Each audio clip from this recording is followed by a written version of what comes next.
Signor Governatore della Provincia di Limburgo, la ringrazio molto per la cortesia delle sue parole di accoglienza. Signor Borgomastro della città di Maastricht, signor Presidente della Università di Maastricht, cari studenti, signore e signori,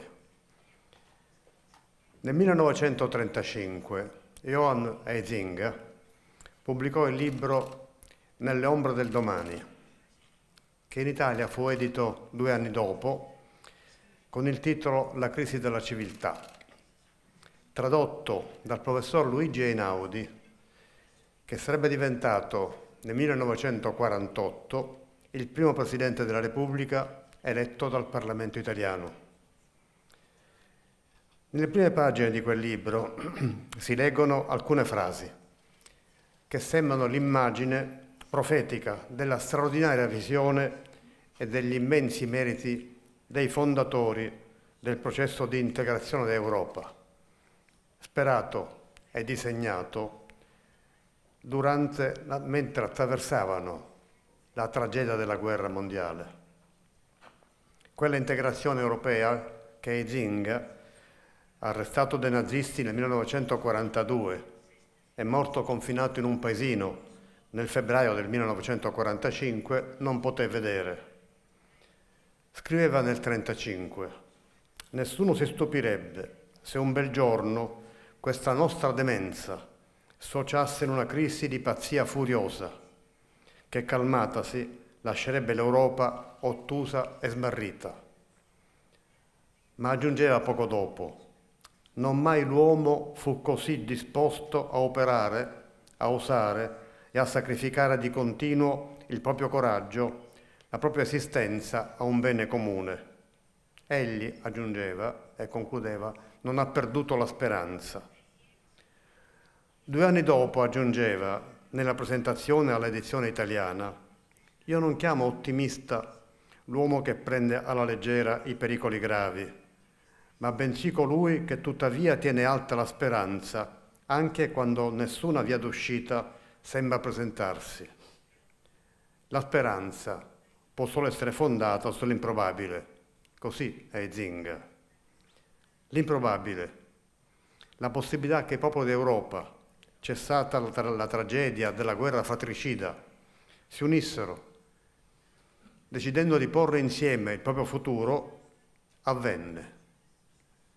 Sono lieto quindi di essere qui, insieme al Vicepresidente del Consiglio e al Ministro degli Esteri italiano, per celebrare oggi in questa città di frontiera e raccordo i 30 anni di un passo fondamentale, quello del Trattato di Maastricht, che ha rappresentato un salto di qualità coraggioso nella costruzione europea. Fra tutti gli elementi ricordo l'introduzione del concetto di cittadinanza europea. Sono onorato di poterlo fare qui, in questa sala, dove le delegazioni dei 12 Stati membri dell'allora Comunità Economica Europea negoziarono e firmarono il trattato che costituì l'atto fondativo dell'Unione. Il percorso di integrazione europea è stato costellato di difficoltà, di contraddizioni e ha richiesto passione ostinata e fatica instancabile, spese nella ricerca di comprendere e armonizzare le attese dei diversi protagonisti.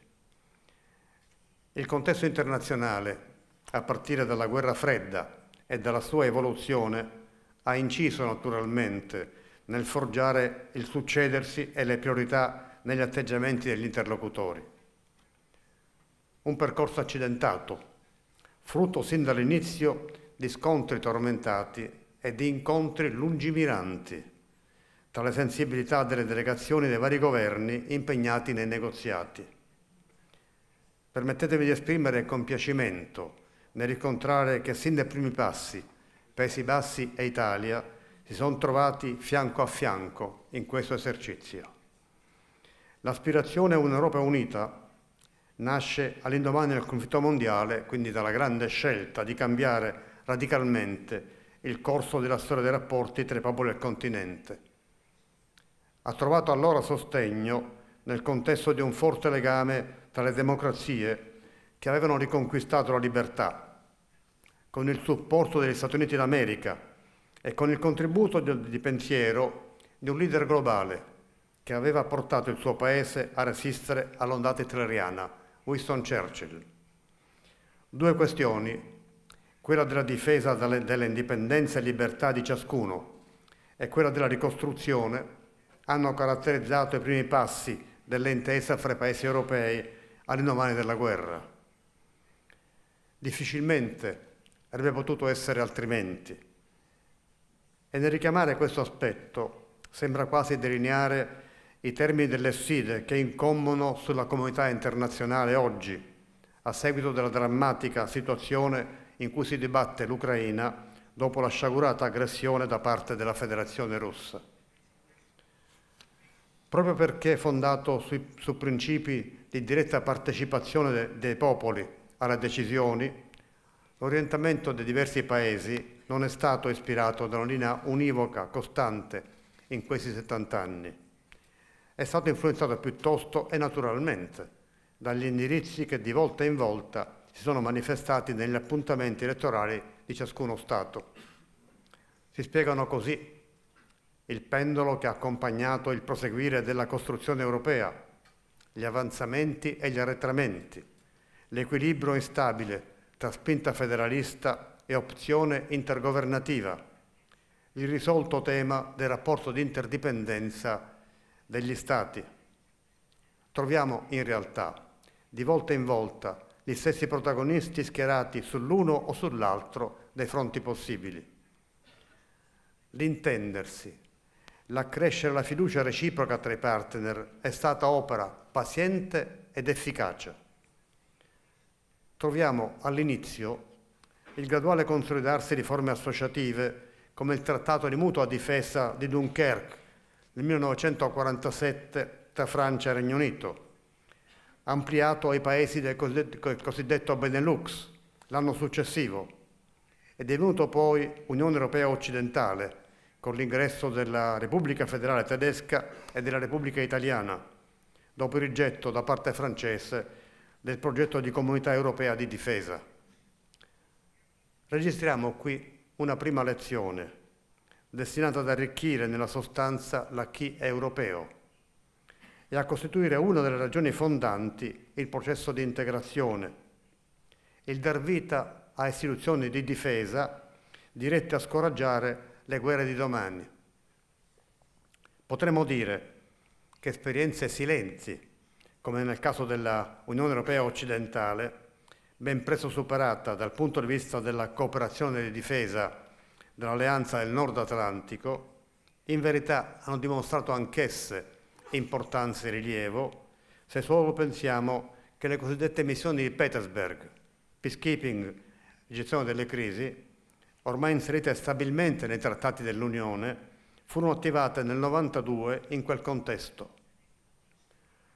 Ho accennato al tema della ricostruzione come un secondo pilastro che si incrocia allora con la forte spinta proveniente dagli Stati Uniti d'America in direzione dell'esigenza di un interlocutore unitario in Europa con l'avvio del piano Marshall. La istituzione dell'Organizzazione Europea per la Cooperazione Economica, l'OECE, nel 1948, sia pur diretta alla gestione degli aiuti statunitensi, rappresentò una formidabile opportunità di incontro e dialogo tra i governi dei paesi dell'Europa occidentale interessati all'operazione. Aprì all'avvio dei processi di liberalizzazione del commercio intraeuropeo, che a loro volta portarono alla istituzione di strumenti come l'Unione Europea dei Pagamenti, primo esperimento nel 1950 di cooperazione monetaria nel continente, realizzando di fatto la convertibilità delle monete dei 17 stati coinvolti. Proprio la ricostruzione dell'Europa, devastata dal conflitto bellico, ci fa incontrare l'esperienza della Comunità Europea del carbone e dell'acciaio. Mettere in comune due risorse strategiche come l'energia, il carbone, e l'acciaio, materiale base per gli armamenti oltre che per lo sviluppo industriale, non deve essere stato facile nel clima aggravato dalle diffidenze post-belliche. con coraggio i 6 paesi fondatori, tra cui i Paesi Bassi e Italia, vi riuscirono. Riflettiamo su quel traguardo. Nel 1951 i governi decisero di condividere il potere di determinare insieme investimenti, produzione, mercato dei beni fondamentali, salari dei lavoratori coinvolti, affidandolo a un'istituzione collegiale, autonoma, l'alta autorità, al di sopra delle normative nazionali. Poniamoci una domanda. 70 anni dopo, siamo in grado noi europei di oggi di avere quel coraggio, di avere almeno lo stesso animo? Siamo in grado di proporci gestire in comune la questione strategica dell'energia oggi? Sul terreno della CECA, la Comunità Europea Carbone e Acciaio, e dei successivi sviluppi, incontriamo un illustre cittadino olandese, Jon Willem Beyen, ministro degli esteri nei primi anni 50, che ebbe modo di illustrare alla conferenza di Messina nel 1955 un piano che proponeva di allargare la cooperazione dal campo del carbone e dell'acciaio a tutti i livelli dell'economia per un mercato comune. Da lì a 2 anni, a Roma, sarebbe stato firmato il trattato che istituiva il mercato comune europeo. Non era un tempo di idealisti, era un tempo di governanti molto realisti e tuttavia dotati di chiara e coraggiosa visione del futuro. Ho già richiamato gli inciampi che hanno talvolta rallentato, se non interrotto, il cammino dell'integrazione. Se il più clamoroso fu quello della Comunità Europea di Difesa, bocciata nell'agosto 1954, come ho accennato, dall'Assemblea Nazionale francese, momento delicato fu anche la politica da sedia vuota nel 1965 per rinviare il passaggio dal voto unanime nelle decisioni europee a quella a maggioranza qualificata e per stabilire la clausola dell'interesse vitale di un Paese membro. Per giungere poi ai referendum sul Trattato Costituzionale Europeo del 2005, la cui bocciatura da parte di alcuni Paesi ha condotto al Trattato di Lisbona, il cui disegno si è rivelato inadeguato rispetto alla natura e all'ampiezza delle crisi che si sono manifestate e rispetto all'obiettivo di far dell'Europa un protagonista nel contesto globale. Non vi è peraltro ragione di stupore. Questa nostra Europa ha attraversato periodi di stasi come gli anni 70, alternati a periodi di intensa attività, come quello intercorso tra Atto Unico e Maastricht e i grandi allargamenti a est, ad altri di intensa delusione, come appunto la ricordata mancata ratifica del Trattato Costituzionale. E tuttavia ci hanno accompagnato momenti di grande speranza, come il primo giorno di circolazione dell'euro, il progressivo affermarsi di quello straordinario spazio di libertà che prende nome da Schengen, il continuo crescere del programma Erasmus, la capacità messa in campo per affrontare la pandemia e le sue conseguenze. Si è via via affermata una cittadinanza europea. Noi, cittadini europei, non veniamo dal nulla. Siamo stati operosi edificatori di questa nostra comunità sin da dopo subito dopo la Seconda Guerra Mondiale. E se oggi possiamo guardare agli orizzonti della cittadinanza europea, della moneta unica, di una politica estera di sicurezza comune, di cooperazione nel settore della giustizia e degli affari interni, lo possiamo fare perché siamo debitori a Maastricht, a quel trattato che consentì di trasformare il processo comunitario in una unione politica capace di proiettarsi oltre un'integrazione meramente economica e commerciale. Una pietra miliare, l'atto di nascita di quello che un sincero europeista del mio paese, il presidente David Sassoli, chiamava un nuovo progetto di speranza, basato sull'aspirazione a una unione sempre più stretta, come dicono i trattati. Il contesto internazionale ancora una volta, è determinante e ci interroga in profondità. Non si può fare a meno di chiedersi quali prospettive immaginiamo per la nostra Unione, per i popoli d'Europa. Gli appuntamenti con la storia non possono essere evasi. Abbiamo il dovere di domandarci se siamo stati all'altezza delle prove che l'Unione Europea ha incontrato sul suo cammino. In cosa e quando abbiamo sbagliato? Siamo stati poco disponibili, avari nell'impegno? Abbiamo usato troppo poco? Rischiamo di andare indietro? Di ridimensionare le nostre ambizioni ben oltre quello che la crescita di altre aree sta naturalmente determinando?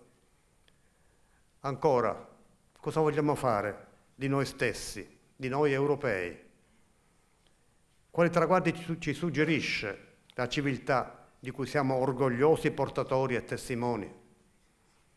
Come 30 anni addietro, in realtà ci è richiesto un salto di qualità.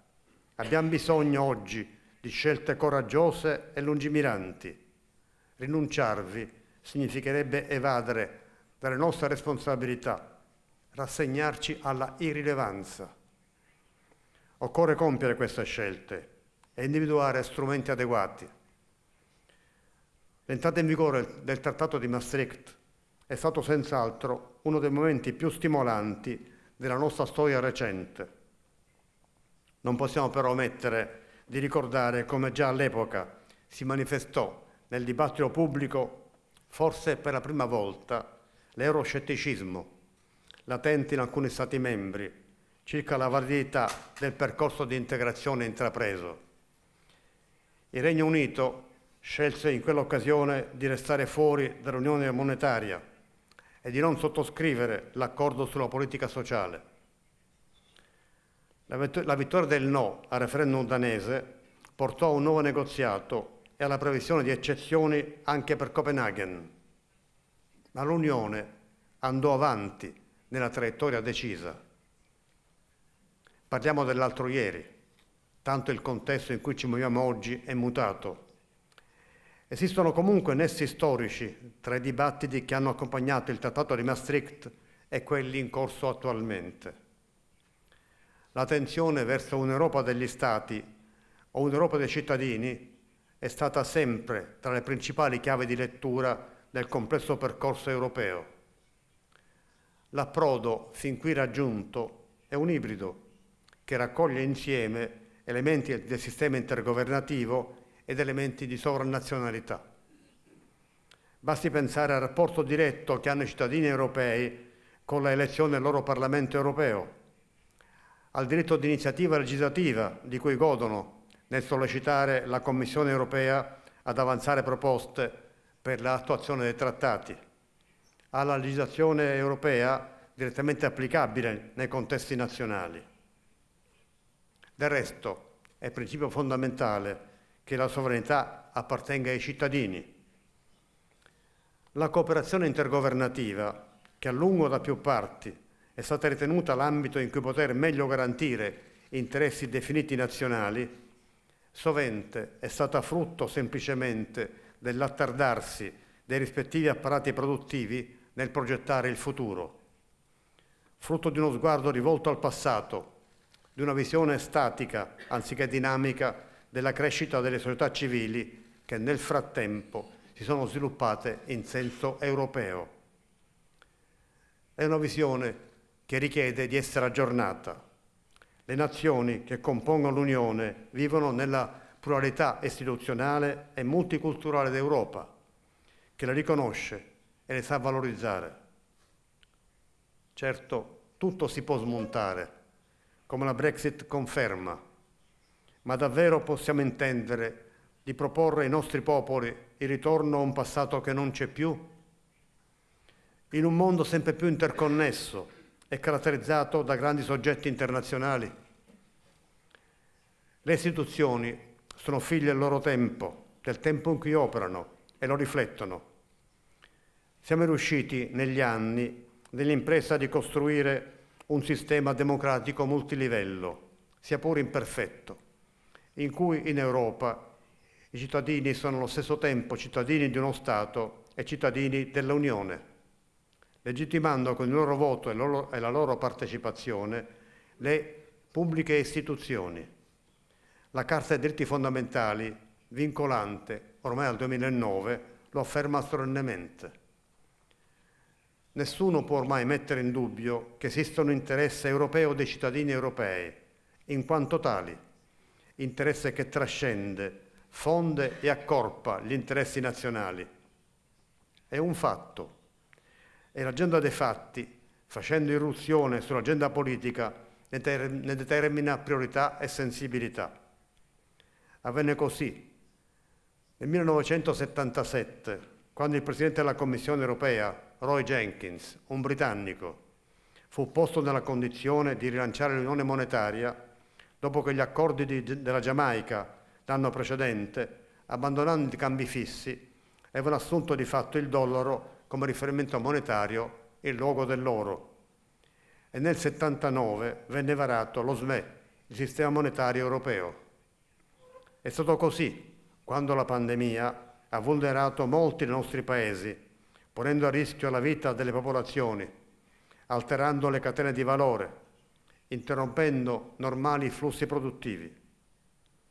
L'Unione Europea, sollecitata su un tema come quello della salute, non di sua immediata competenza, è stata capace di intervenire con efficacia. In altri termini, le istituzioni rispondono e si modellano sulle esigenze che si manifestano e sulla intelligenza di sapervi corrispondere. Eppure, non possiamo accontentarci di soluzioni sollecitate da singoli eventi, quasi occasionalmente, in una congiuntura in cui la pace e dunque la vita dei nostri popoli, l'avvenire dei nostri giovani sono così pesantemente a rischio. Non possiamo ignorare che si registra sovente un sentimento di distanza dalle istituzioni avvertito dai cittadini e che vi va posto rimedio, giacché le ragioni alla base della costruzione europea, valide nel secondo dopoguerra, sono oggi altrettanto attuali. Autorità politiche e accademiche, cari studenti, nessuno potrebbe sorprendersi di fronte all'affermazione che l'Unione Europea non è perfetta. Da 70 anni è un cantiere permanente, da alimentare ogni giorno grazie al contributo di tutti. Le inquietudini, le impazienze circa le insufficienze della costruzione europea, piuttosto che produrre sconforto e paralisi, devono sospingere a migliorare il processo di integrazione, ad adeguarne i tempi, adeguarlo ai tempi che mutano. Siamo in una fase costituente dopo la conferenza sul futuro d'Europa, momento di alta partecipazione della generalità della popolazione europea alla costruzione dell'Unione che verrà. Il Parlamento europeo e la Commissione hanno sviluppato gli spunti emersi dalla conferenza. I cittadini europei si attendono una Unione più efficiente, coesa, solidale e rappresentativa, una vera casa comune, una Unione a misura di azioni e interazioni più efficaci anche nei confronti del resto del mondo. Se tutti daremo prova di senso di responsabilità, di capacità di visione, di rispetto, di lealtà reciproca, aumenteremo il senso di appartenenza nell'Unione. Senza avere la pretesa di essere esaustivo, credo che tale sforzo possa essere utilmente indirizzato, avendo presente 4 dimensioni fondamentali: l'adesione ai valori comuni, la garanzia della nostra sicurezza e della stabilità del continente, il ripensamento della politica energetica, il completamento dell'Unione Europea con i processi di adesione. In primo luogo, approfondire la comune adesione ai valori e ai principi che ci ispirano, incentrati e incardinati in un sistema giuridico coerente, fondato sullo Stato di diritto. Insieme formiamo una comunità di diritto, assistita dal principio della primazia della normativa comunemente decisa in sede europea su quelle nazionali, in un dialogo strutturato e costante tra la Corte di Giustizia e le Corti degli Stati membri, per una tutela giurisprudenziale uniforme a garanzia dei cittadini e delle imprese, da Atene a Dublino, da Helsinki a Lisbona. In secondo luogo, dobbiamo proseguire una riflessione rigorosa sugli strumenti a nostra disposizione per garantire sicurezza e stabilità al nostro continente. Cioè, in altre parole, identificare obiettivi comuni di politica estera e di difesa che rendano concreta la prospettiva di un'autonomia strategica dell'Unione Europea. Induce al rammarico pensare che il Consiglio Europeo di Helsinki nel dicembre 1999 aveva già deciso di dotarsi di una forza militare a livello di corpo d'armata, 50-60.000 unità, quale strumento a disposizione per gestire le crisi, a supporto della politica estera e di sicurezza comune. L'autonomia strategica è base necessaria di quella sovranità comune che ho poc'anzi richiamato e che rappresenta il presidio della nostra libertà e dei nostri valori: pace, democrazia, solidarietà. Tanto più oggi, di fronte alla grave crisi di sicurezza che l'Europa sta attraversando. Cruciale per la stabilità e per la prosperità dell'Unione Europea e anche la stabilità e la prosperità del nostro vicinato meridionale. L'interdipendenza esistente tra le due sponde del Mediterraneo rende urgenti gli investimenti in termini di attenzione politica verso la sponda sud.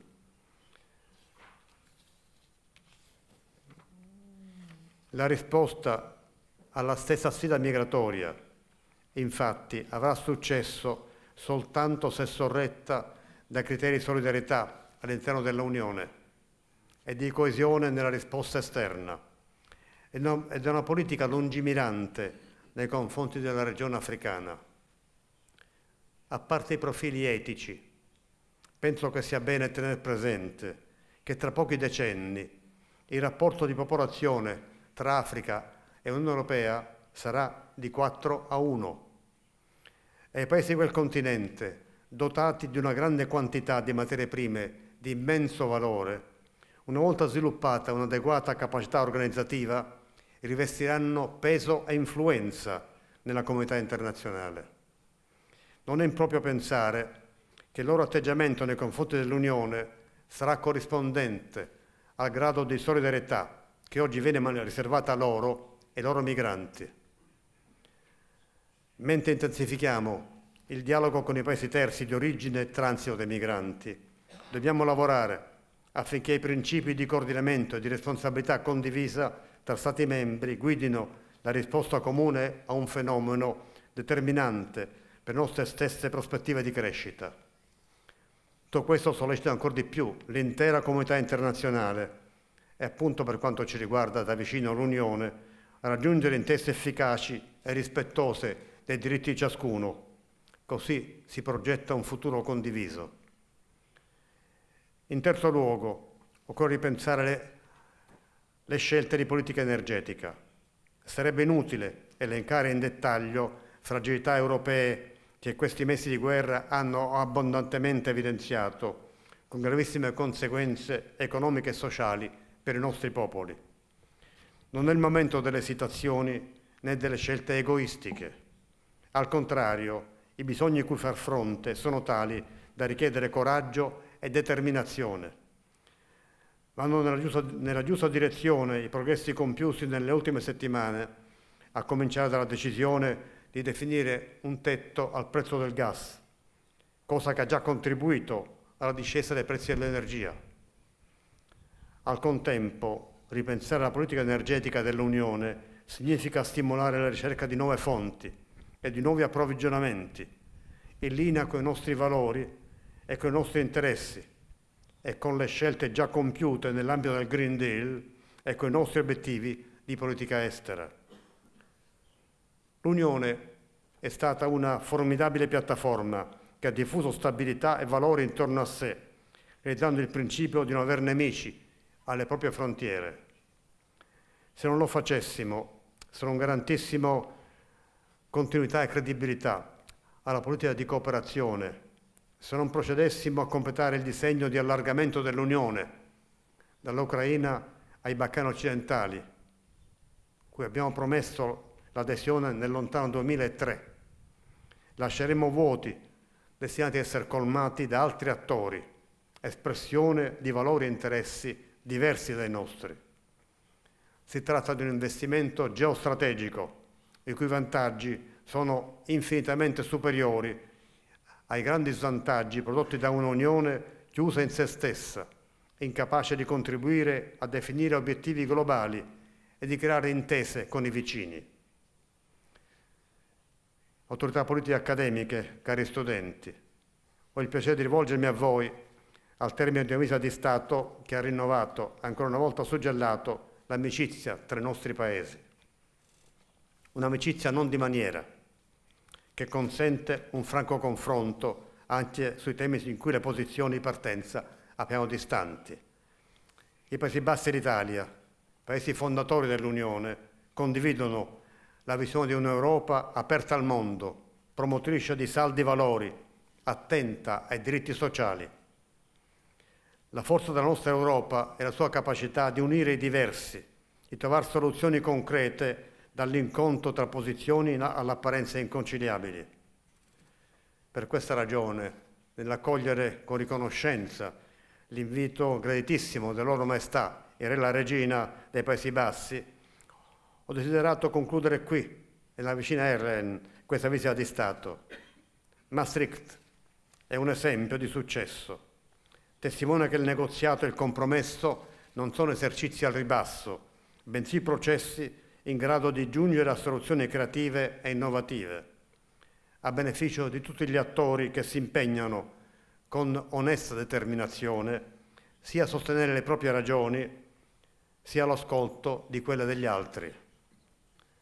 Più volte, anche negli ultimi anni, i leader europei, posti di fronte a una crisi esistenziale per l'Unione, hanno dimostrato di essere all'altezza. Non dubito che anche negli anni a venire i nostri due paesi, insieme agli altri Stati membri e ai paesi candidati a diventarlo, sapranno offrire all'Europa prospettive alte e ambiziose, trovando ispirazione nel clima che qui animò le discussioni per giungere al trattato. Vi ringrazio e auguro a tutti noi buon lavoro.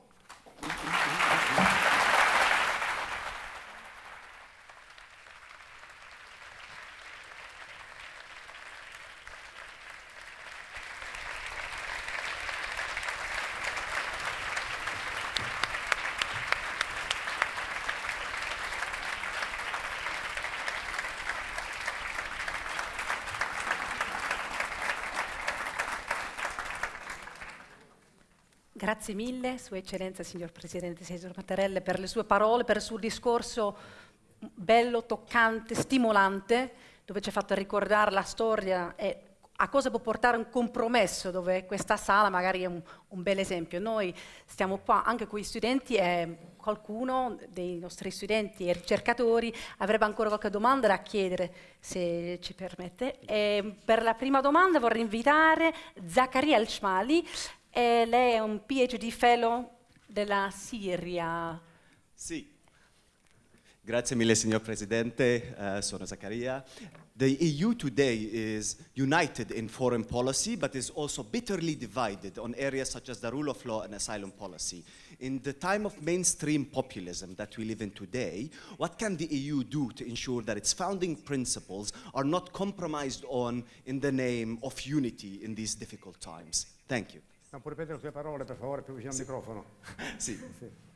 Può ripetere le ultime parole? Could you please repeat the last two phrases of your question? What can the EU do to protect its founding principle against populists in the name who use unity to compromise on these values? Thank you. Sotto il nome dell'unità.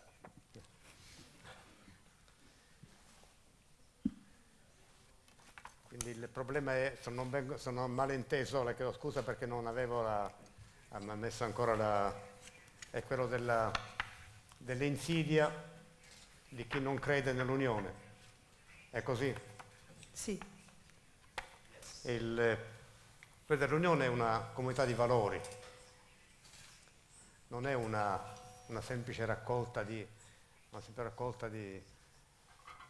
stati per collaborazioni che siano utili economicamente o anche strategicamente. È una comunità di valori. Senza questo riferimento perderebbe la sua ragione d'essere l'Unione Europea. Lo parla forse più verso qua. C'è un problema in questo periodo che riguarda ogni dimensione, che riguarda gli strumenti della comunicazione.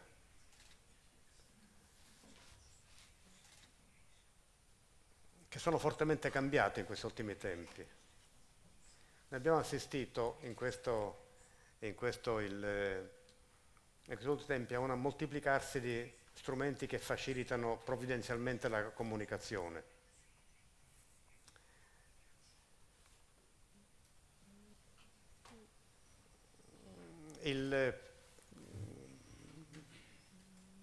La sua domanda riguardava il populismo, le insidie della disinformazione.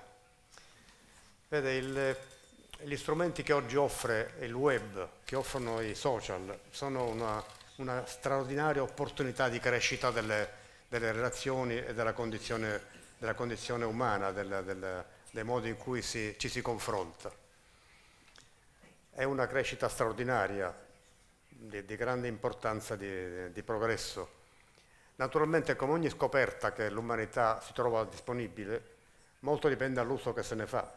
Inevitabilmente vi è anche la possibilità di un uso distorto degli strumenti che vengono posti a disposizione dalla ricerca scientifica, dalla scienza. E quindi vi è da contrastare questo fenomeno di disinformazione che sovente emerge, di superficialità anche, di non approfondimento.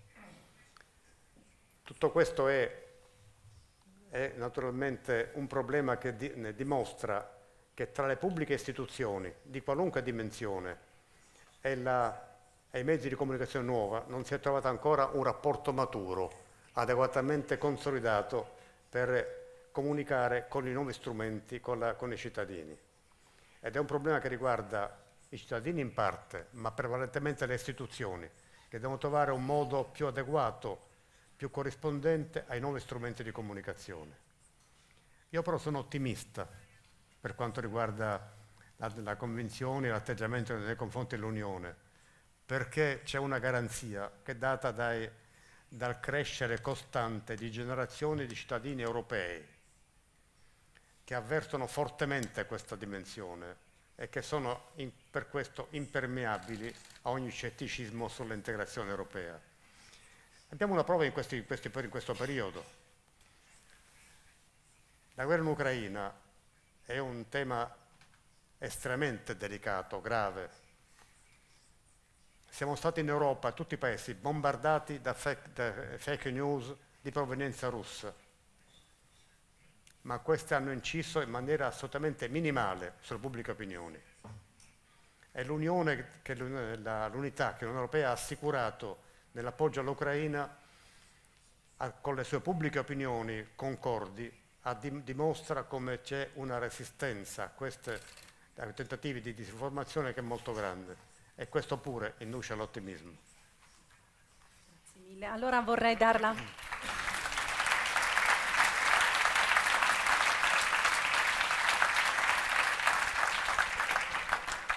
Per la prossima domanda vorrei dare la parola a Mauro Cioci. Sì. Prego. Aspettiamo un attimo, però immagino che lei possa fare la domanda in italiano. Sì. Va bene se lo prendo? Ok, grazie mille. Sono Mauro, sono anche un presidente uscente del Parlamento regionale degli studenti della Toscana, quindi è anche una coincidenza che io sia qui. Oggigiorno, nel dibattito politico e civile, c'è una spaccatura chiara tra le generazioni. I giovani hanno spesso una visione di quello che dovrebbe essere il mondo radicalmente diversa dalle generazioni precedenti. Considerando che il 2022 dall'Unione è stato chiamato l'anno europeo dei giovani, come possiamo riconciliare questa spaccatura che si è creata? È compito dei giovani proporsi attivamente o è una responsabilità della classe politica e delle istituzioni di coinvolgere, di dare la possibilità ai giovani di partecipare attivamente al discorso politico e al processo decisionale? In altre parole, i giovani si devono fare ascoltare o sono i politici, o è la politica che deve ascoltarli? Grazie. Bella domanda.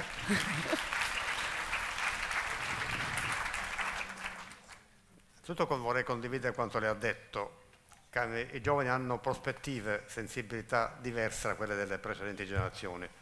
Alla mia età ne ho viste diverse generazioni e ho constatato che così ogni volta.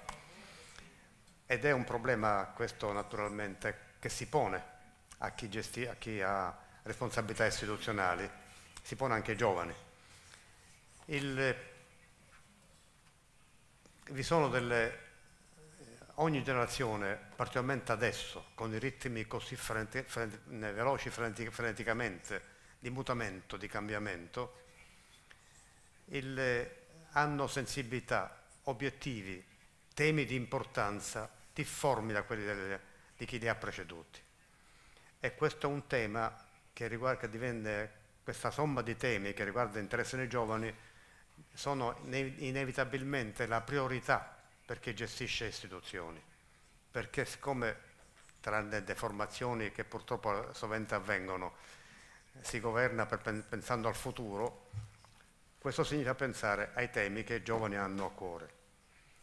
Questo cosa vuol dire? Vuol dire non soltanto attenzione ai giovani, vuol dire occorre naturalmente aumentare la partecipazione dei giovani all'elaborazione delle scelte e degli orizzonti e delle prospettive politiche.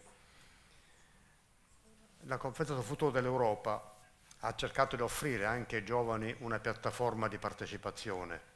È stato interessante quel che è emerso ed è una felice coincidenza che la conclusione della conferenza sia nell'anno dedicato ai giovani, per capire in che modo, quali sono i temi, le sensibilità e gli obiettivi e i traguardi che i giovani indicano alle istituzioni. Quindi occorre registrare e conoscere questi temi e queste sensibilità. Occorre accrescere il contatto con i giovani perché possano partecipare più direttamente alla definizione di scelte politiche, ma occorre soprattutto cercare la sintonia con i giovani. Quello che sovente manca, o che qualche volta manca, è la sensibilità a comprendere quello che i giovani indicano è il tema del futuro. Quando i giovani oggi parlano prevalentemente del clima, delle due grandi transizioni ecologica e digitale, e anche del digitale quindi, e dei temi di solidarietà, del fatto che la pace ha fatto scomparire dalla memoria anche il ricordo della guerra, e purtroppo non è così. I giovani indicano dei temi che devono diventare prevalenti, prioritari nell'agenda politica, quindi l'importante è per le istituzioni garantire la sintonia con i giovani, comprendere che i temi che loro indicano sono i temi messi al dovere di attenzione delle pubbliche istituzioni. Questo è quello che so rispondere, e questa però è una cosa che per quanto riguarda le due transizioni è all'ordine del giorno prioritario dell'Unione Europea.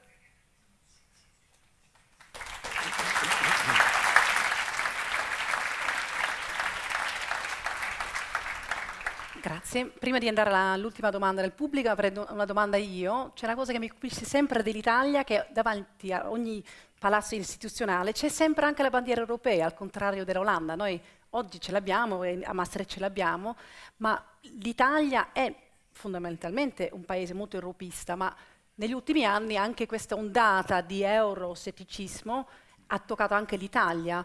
Lei come ha visto cambiare la percezione dell'Europa in Italia? Si tratta di un virus, come come il Covid ha colpito tutti a giro, quindi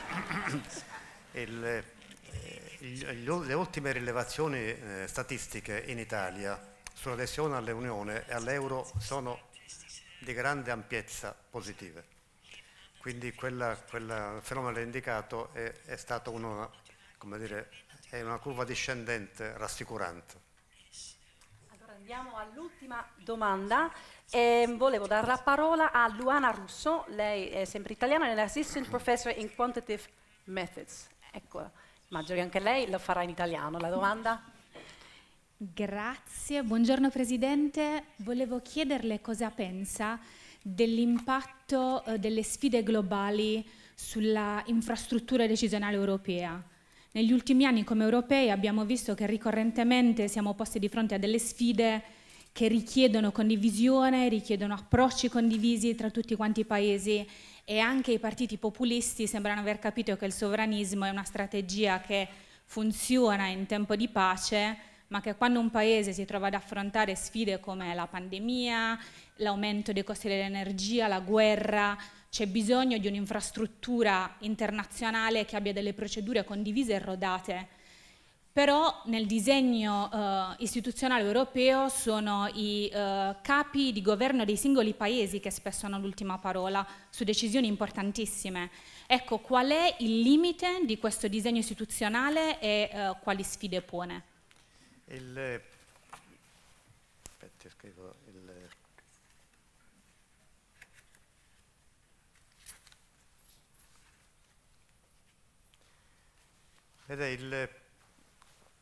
una prima risposta è abbastanza scontata.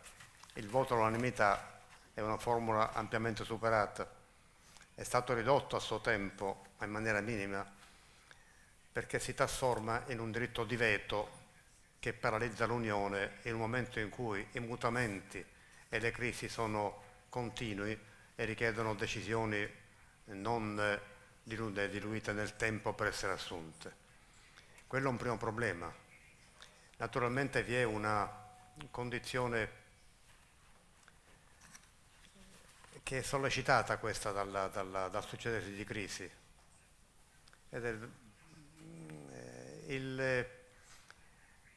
L'Unione ha bisogno di rimuovere questo limite, anche ha bisogno di una cosa in positivo, deve completare il suo disegno organizzativo interno. L'Europa in alcuni versanti è una casa incompiuta, è un edificio incompiuto. Non è immaginabile un'Unione che abbia una moneta comune o non abbia una politica fiscale comune. Questa condizione impropria, che si ripete in diversi altri settori, può reggere qualche anno, ma non può essere permanente. Perché se un edificio è incompleto, alla fine non rimane così. La parte lacunosa distrugge quella già costruita. Quindi bisogna, per salvaguardare quello solo costruito nell'Unione, crescere nell'integrazione del suo assetto organizzativo. E sul versante economico-fiscale l'Europa deve definire, sarà difficile, vi sono posizioni difformi, ma è sempre stato così per ogni versante di problemi nell'Unione, poi si raggiunge sempre un punto di equilibrio e di convergenza. È indispensabile, accanto a modalità di decisione più veloci, quindi che superino nella gran parte dei casi il voto unanime, è necessario completare la struttura interna dell'Unione sotto il profilo organizzativo, perché altrimenti non si riesce a governare realmente i problemi che vi sono. Questo consente di superare le crisi, e le crisi sono frequenti, e lo sappiamo, e sono crisi che richiedono una capacità di decisione e di analisi generale e non frammentata.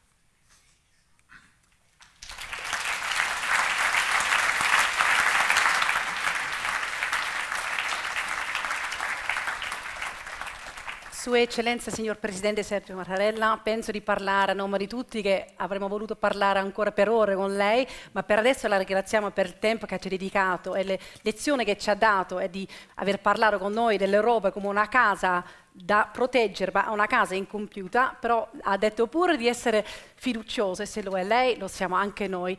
Quindi a questo punto finiamo la parte ufficiale dell'evento di oggi, e vorrei invitare Sua Eccellenza, signor Presidente, e tutti gli altri ospiti d'onore ad alzarsi per la loro partenza. A tutte le altre persone vorrei chiedere di rimanere ancora sedute. Intanto la ringrazio tantissimo per oggi. La ringrazio molto io. Vorrei aggiungere soltanto... Scusi, c'è ancora qualcosa? No, Sua Eccellenza vorrà ancora aggiungere qualcosa? Un attimino. Ringrazio molto, non dobbiamo farci sconfortare dalle crisi, perché l'Europa andrà avanti sempre, come diceva Jean Monnet, attraverso le crisi.